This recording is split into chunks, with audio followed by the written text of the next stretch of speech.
Hey there, it's Erin, and tonight I want to talk about the perils of passion. Actually, Daisy and I, my pussy and I, want to talk about passion. Don't we, Daisy? Ah, say hi. Look at this cute little nugget. Um, I've been just thinking about this a lot lately because uh, thinking about sex and not just sexual passion, because passion can come from many different places than just sexuality, although I think a lot of it often comes from also like creative energy, and sexual and creative energy, it's like two sides of the same coin. As far as I'm concerned, it's just that life force that can manifest through creative ideas and passionate pursuit of that, or pursuit of the other kind of passion. And and that can bring us a lot of joy. There can be a lot of fulfillment in that. And I'm talking about the creative process, the other stuff too, sure.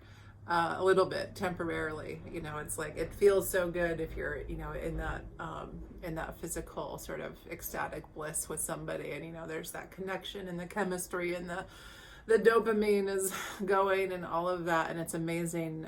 And I think it's a really addictive process, like chemically, so addictive, the experience of the high from sexual attraction and chemistry.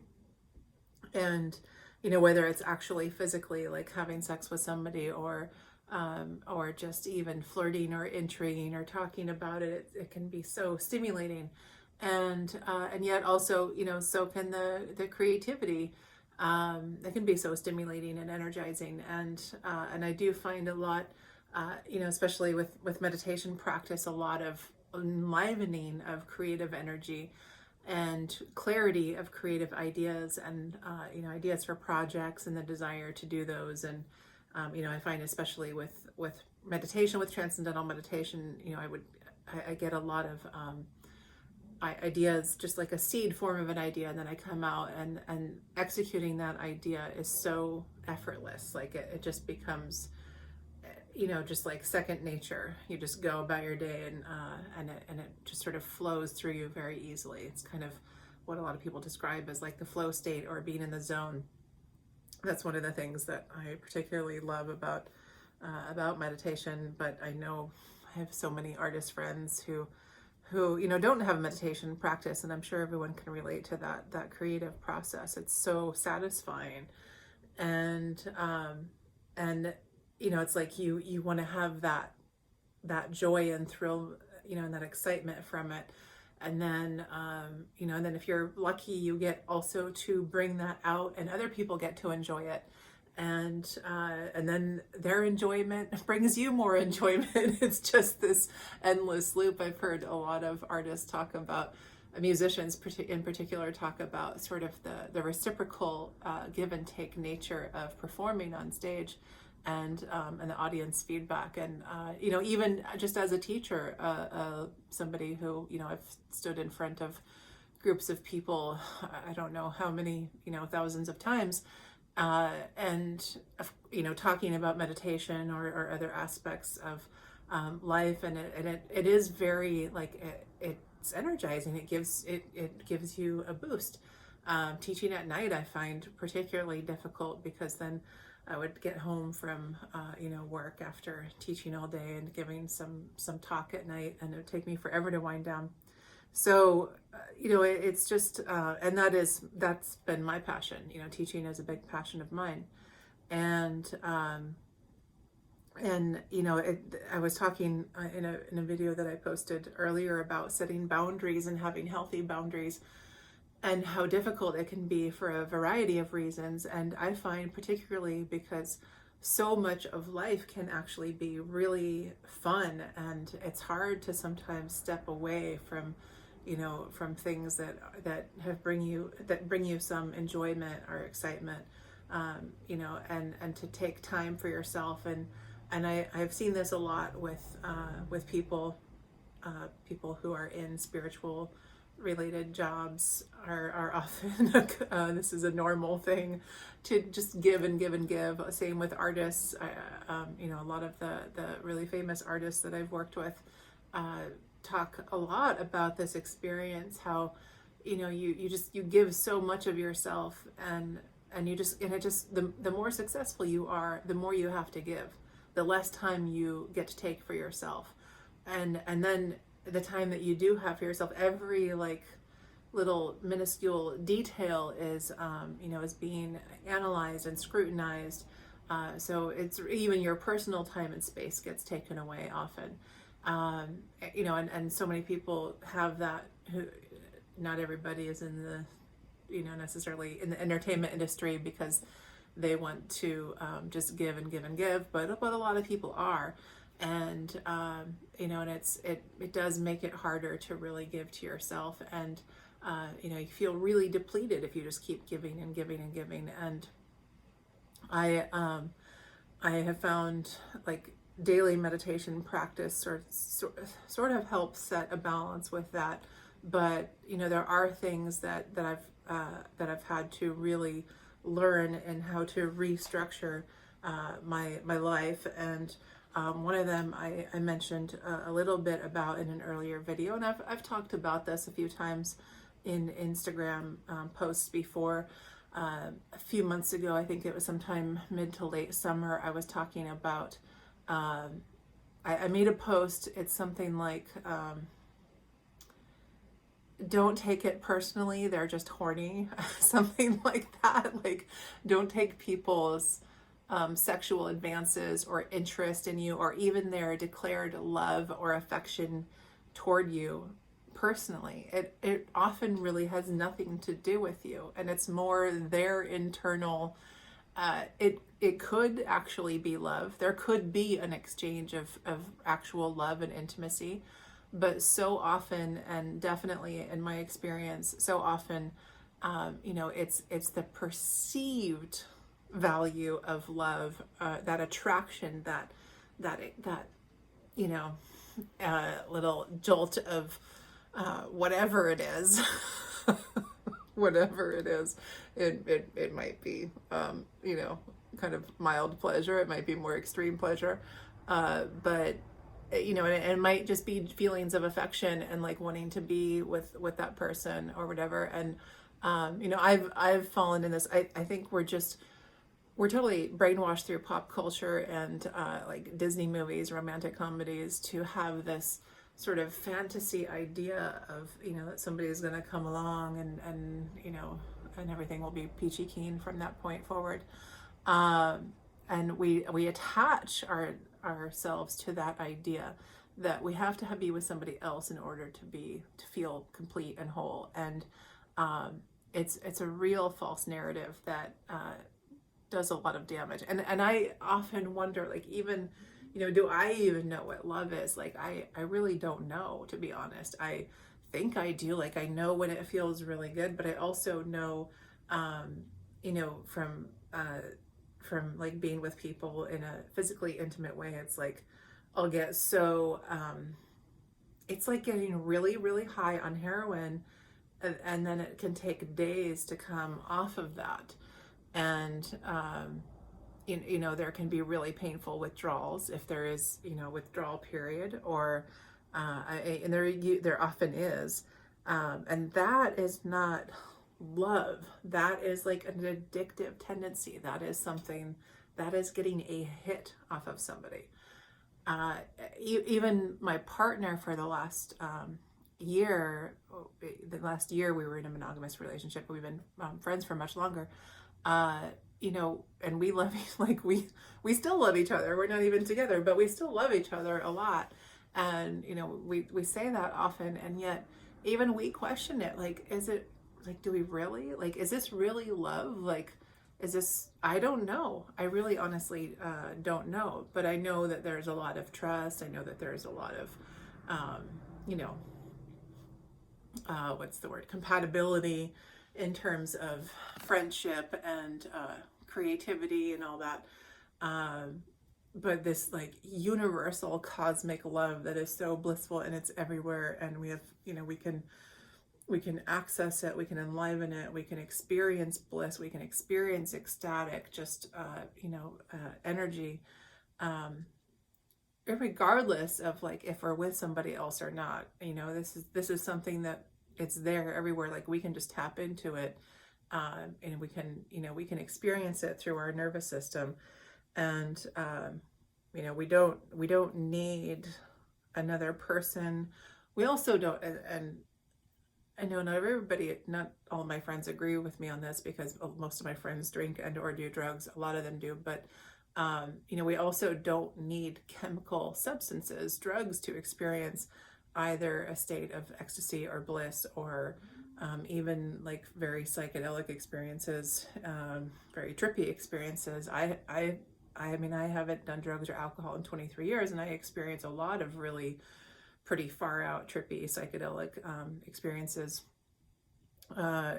both in meditation and energy work, and just, just in general. But so there are many ways to access, and enliven the full potential of our physiology, our nervous system, and the energy that is in the universe. And I recently was asked by some friends who had been going through a lot of sort of difficulty with obsession and attachment to people. We started sort of getting together and talking a little bit more about it, because they know that I had done sort of some recovery in this area, and I've talked with other people about this in the past like year or two, who I said I was going to start sharing my experiences more, and they're like, well, don't talk about sex and love addiction. And it's just, people have too much of a and they don't even know what they don't even know anything about it, but they're like, but don't talk about it, because people think they know what it is and they're going to judge it. And this is probably true. Of course, in my mind, I'm like, like you're saying I shouldn't talk about this, but then all the more reason to talk about it if people don't know what it is. Partly because a lot of people are suffering from it, but they don't know that it exists. And this was my experience. I was suffering miserably. Like I felt like I was going to die many times, either after a breakup or, even if somebody like that I was flirting with or hadn't even met, or maybe had gone on one date with, didn't text me back. So like I felt like I wanted to die. There's no reason. My life was amazing on paper. I'm like, why? What is this deep fear and insecurity and feeling of loss and abandonment? I didn't even have the wherewithal to identify it as that, the clarity to identify it as that at the time. And other people had sort of seen that it was like really difficult for them to watch me go through breakups, or that I maybe, like, some of them suggested that I might have an issue in this area, and I just didn't. I totally denied it, and I was like, what are you talking about? Like, I like to have fun. I like people. What's your deal? Get off my back. Just F off. But it really became more apparent as time went on, and I had surgery. I posted on Instagram as I was going through my surgery. This was in like August of 2014. And after the surgery, when I hadn't eaten food for like 2 weeks because I had my tonsils removed, and I was on pain medications. I hardly slept. Like, I was a disaster. And something happened with somebody who I had been dating just prior and shortly after the surgery, that I was in such a delicate state post-surgery that I just completely just lost it. Like, I was so devastated.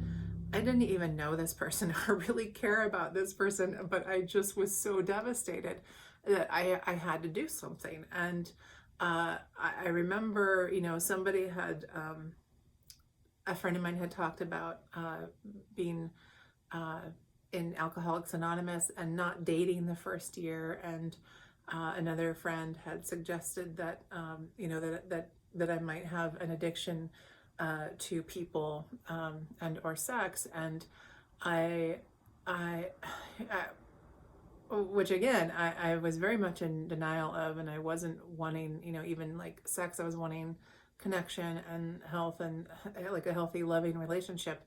But I plain and simple did not have the capacity to do that. I did not. And just out of sheer desperation, I drove really far outside of Los Angeles. I wanted to get as far away as possible because a lot of people knew me in LA, and I knew that if I went into any kind of room, people would recognize me and, God forbid, see me not as a perfect human being. God forbid. I was just terrified. And so I drove really far away, and I sat in my car. I got out of my car. I walked up to a church doorstep. I walked back to my car. I walked back to the church. I walked back to the car. Like I went back and forth a few times. And then finally I walked in the building, and there's this room full of 50 men.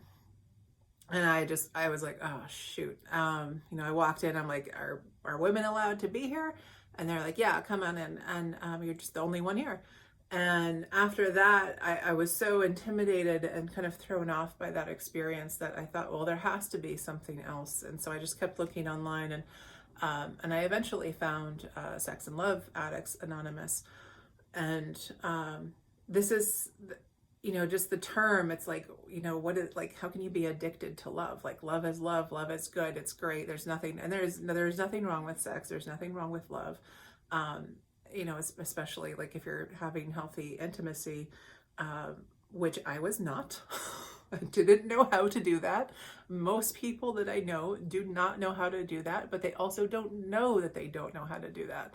So, and I'm not here to like enlighten you or change you. I'm sharing my experience because, again, people don't know what it is. And so they judge it. They think, oh, it's just like, perverts and porn addicts and pedophiles and people who are cheating. Like, you hear about these celebrities who cheat on their, and then, they come out as a sex addict, and it's like, okay, that's the excuse. That's the thing. But it's a real thing that many, many, many men and women suffer from on a daily basis, but don't know it. And it's not just compulsive sexual behavior. For a lot of people, it is a complete avoidance of any kind of intimacy, any kind of relationships. It can be, there can be social, emotional, sexual anorexia, where you don't want to engage in those activities because of any kind of pain that you've had either from previous relationships or people or some kind of abuse or trauma. It can be just, there's so many different, it can be like codependency or, even just thinking about people, fantasizing.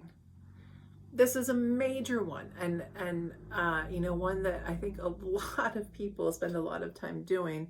I know I've wasted a ton of time fantasizing about people. One person in particular, who, he knows this anyway, so we've talked about it, but it was like for 10 years, I couldn't be with anyone else because I could only, it's like the fantasy, the thought, the connection, the whatever, something, there was something there that, that it didn't allow me to really live my life at the time, as best as I could. And I was doing the best that I could. We all are at any time. And it might not be something that resonates with you. You might not need this, but I am damn sure that there are people out there who will resonate and will get it. It can also just be, just involving yourself with multiple people and not like taking crumbs from people, being really attracted to unavailable people. That is really a super common thing amongst people who identify as sex and love addicts. It can also be just mistaking that sexual chemistry and or energy that you feel with somebody for love.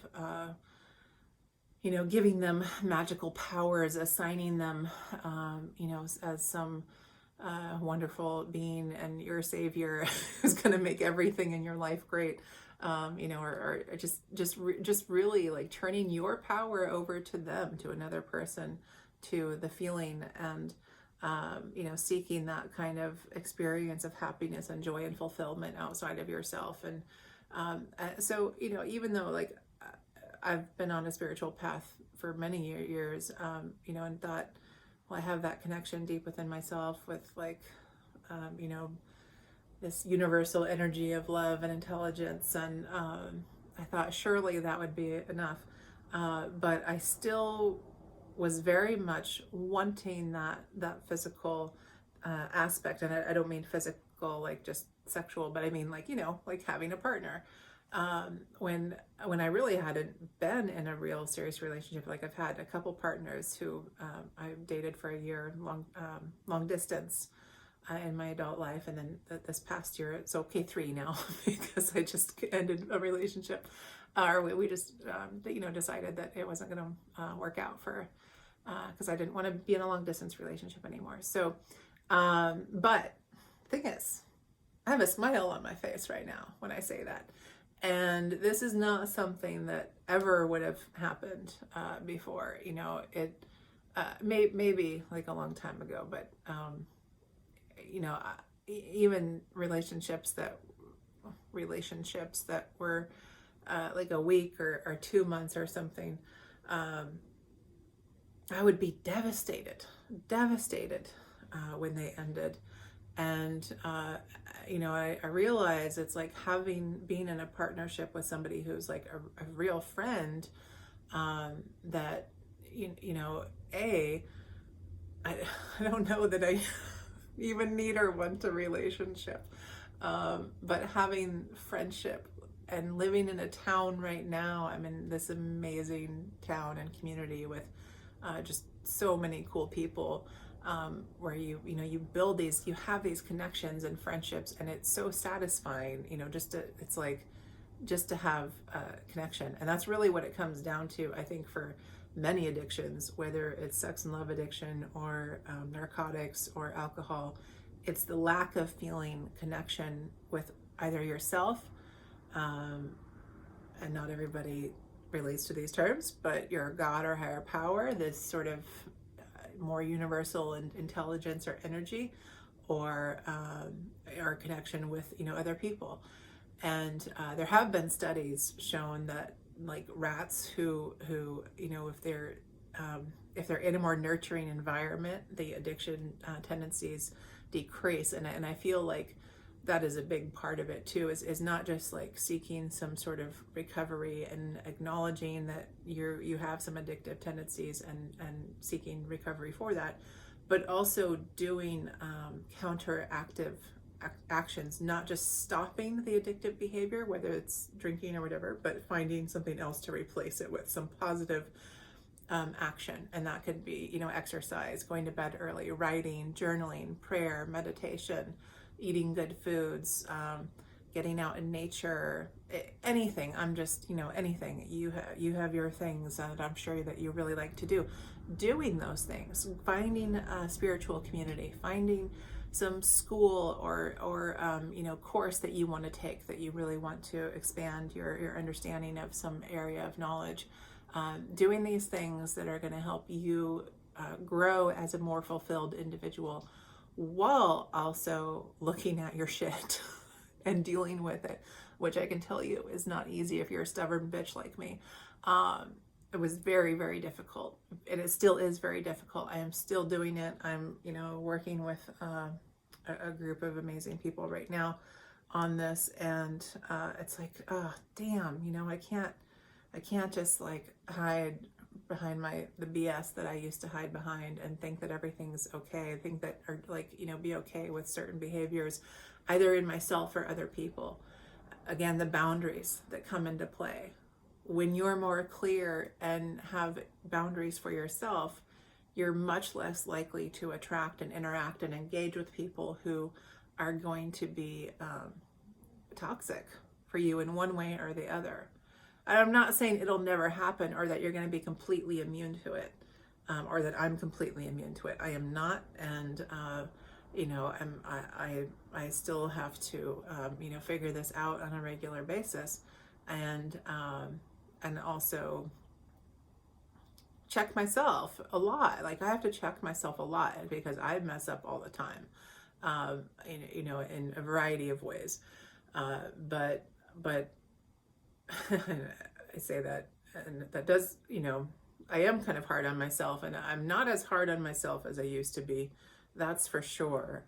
But that is one thing that, you know, I think there is a tendency, a lot of people, you know, I see who have addictions, like there's such this shame if there's any sort of, you know, sliding, slipping, doing anything, or just if everything isn't perfect. And I'm not saying everybody has this, but I tend to be pretty hard on myself, and it's much less than it used to be, which, if you've seen me in the last couple of years, it's been pretty intense. My life has been intense, so you know, it's something I'm still working on. But I see the beauty of what I've been going through, even the really, really difficult things, you know, including a lot of loss and death, and one really, really tragic death by suicide, with somebody who, you know, when we first met, like, there was this conversation about like why meditation, why I found it to be so beneficial. And he asked me, you know, like, why I was so passionate about it. I was like, because it's saved my life so many times, and I'm a really intense person, and I have to learn things the really hard way. And, you know, I said, not everybody, you know, and he said, so you hit rock bottom? And I said, yeah, I did. And I had, when I was 17, and that's when I started meditating, and I've been really sober since. And I know that probably sounds crazy, and like, you know, what do you mean you got sober when you were 17? Like, yeah, I had left home and, you know, been living on the streets, and was very much not sober, and with a lot of people who are dead or who were dying of overdoses and, you know, alcohol poisoning, whatever it was, who were a lot older than me, and it was a very intense lifestyle. So I'm an intense cookie, and most people who I know who are addicts are in some way or another. And you know, so I just said, not everybody has to hit rock bottom for them to get benefits from meditation, but that's what did it for me, and that's also why I appreciate it so much, because I know a lot of people who grew up with meditation, and they don't, you know, in a town where everybody meditates, like the one where I live right now. And it's kind of like, you know, it's like every adult, every person in their life meditates. It's like, you know, not that attractive. You kind of like, why, you know, you don't really see the value in it. But for me, like, I mean, I'm still learning the value of it. I'm still seeing it. And, you know, and it's not the only thing that I do for myself, but I very much treasure the experience of meditation and what it can do. I've seen the potential that it has in my own direct experience, and also, you know, through scientific research, but really my own direct experience. I have seen it firsthand. I know so many people who have, and you know, I really feel so fortunate that I've been able to also, you know, help bring that experience to other people. Not that I'm doing anything, but, you know, giving people tools so that they can experience that deepest part of themselves. That's been a huge blessing in my life, and very fulfilling. But yeah, when I said that, you know, not everybody has to hit rock bottom. Maybe you don't identify with how intense, you know, things have been for me. Maybe it's some smaller scale of that, or maybe it's significantly worse. I don't know. But, you know, my friend just, he looked at me, and when I said not everybody has to hit rock bottom, he was like, yeah, I hate those people. And I was just like, me too, you know, like, it's so hard sometimes. You think other people have it easier. But the reality is, a lot of people just present really well. They're really high functioning addicts. They're really high functioning alcoholics. They're high functioning sex addicts, porn addicts, whatever. And you have no idea. You just have no idea what people are going through, whether it's, addiction or personal loss or just overwhelming stress or health issues or financial struggles. We never know what people are going through. Unless we really know them well and see firsthand. But even people that we think we know well can surprise the shit out of us. I'm surprised by people all the time. And, people often tell me that, like, they hear something that I'm going through and they're just like, what?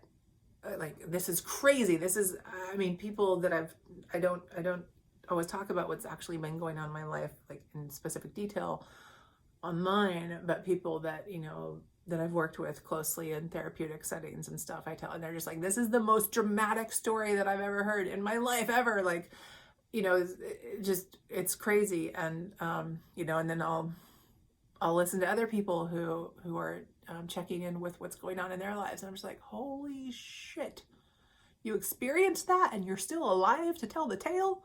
Like, how, it's so, I just got off the phone with somebody right now who was explaining something that, oh man, I don't know, and it's not that it hasn't been really difficult and taken its toll. Like, people experience all kinds of trauma and, but, if you are suffering and you are going through something, it does get better. It does get better. And if you're watching somebody else struggle, there's not necessarily, like, we can't change other people. We can't fix them. We can't heal them. They have to be willing to go through some kind of, surrendering process to their struggle and to find some way out of it. And their path out of it might look totally different than your path out of it. Just because I practice TM and it's helped me tremendously doesn't mean that other people that I meet need to practice it or will want to practice it. And as a teacher, it's like, I just would never twist anyone's arm to do it. Like, you have to want to do it, whatever it is. I'm just using that as an example because it's a prominent theme in my life. But whatever it is, whether it's getting to a rehab center or a psych ward or, finding some, just somebody to listen and work with you. You have to want to do it. And, there's also, I'm such a big fan of 12-step programs and, like, any system or thing, like, I don't think like the one thing is just going to be the end all cure all for everyone and every problem, but they've been tremendously helpful for me. And, that surrendering to that process and actually showing up and talking about my problems and becoming comfortable enough to talk about my problems and to listen to hundreds of thousands of other people talk about their problems. We are not as alone as we think we are. Everyone is going through something. A lot of people don't talk about it ever, but that doesn't mean that they're not going through something. And, some people do just find a way to live and be happy and, and just kind of get by. And I don't know. I don't know that I would really be happy just sort of getting by. I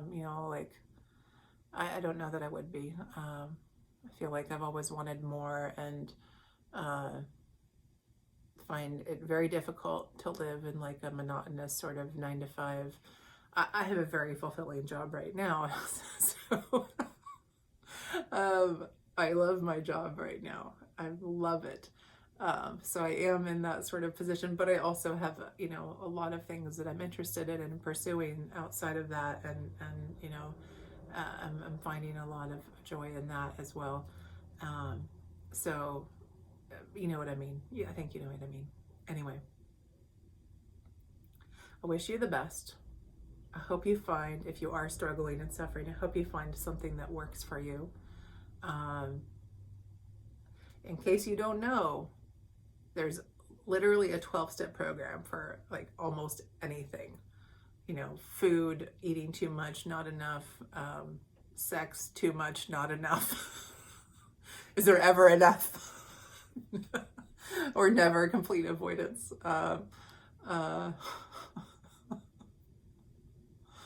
Yeah, anyway. Let's see. Money, Debtors Anonymous, Under Earners. There's just endless 12-step programs, and you know, I think that it's important to just recognize if your life is totally unmanageable and you're totally unhappy, and if you've been like doing everything that you know, all the self-care and even meditation, you know, maybe you've been doing that for a long time or have tried it, and there's still this deep feeling of lack or you know, patterns that keep reoccurring and are very destructive in your life. You know, some people have real serious childhood trauma, other issues, and that's in what I've seen is that it usually comes down to, you know, our childhood issues, and I haven't seen it not. So, you know, some people have a lot to work through in that area, and it is worth working through. You're worth that. You're worth so much more than that. You're worth so much. So, you know, reach out, find some support. If you're struggling in some obscure area that you think, oh, nobody else is going through this, I'm sure that there's 100, you know, or some forums online. I mean, there are things that I struggle with that, you know, there are support groups online, but it's hard. Like, there's no cure. I have a neurological disorder. There's no cure for it. You know, I'm trying to manage it, and I find things that alleviate the symptoms and suffering sometimes. But anyway, I'm just saying, find something to get some alleviation and or clarity and or tools to help you manage and get through it. All right. Thank you. Love you.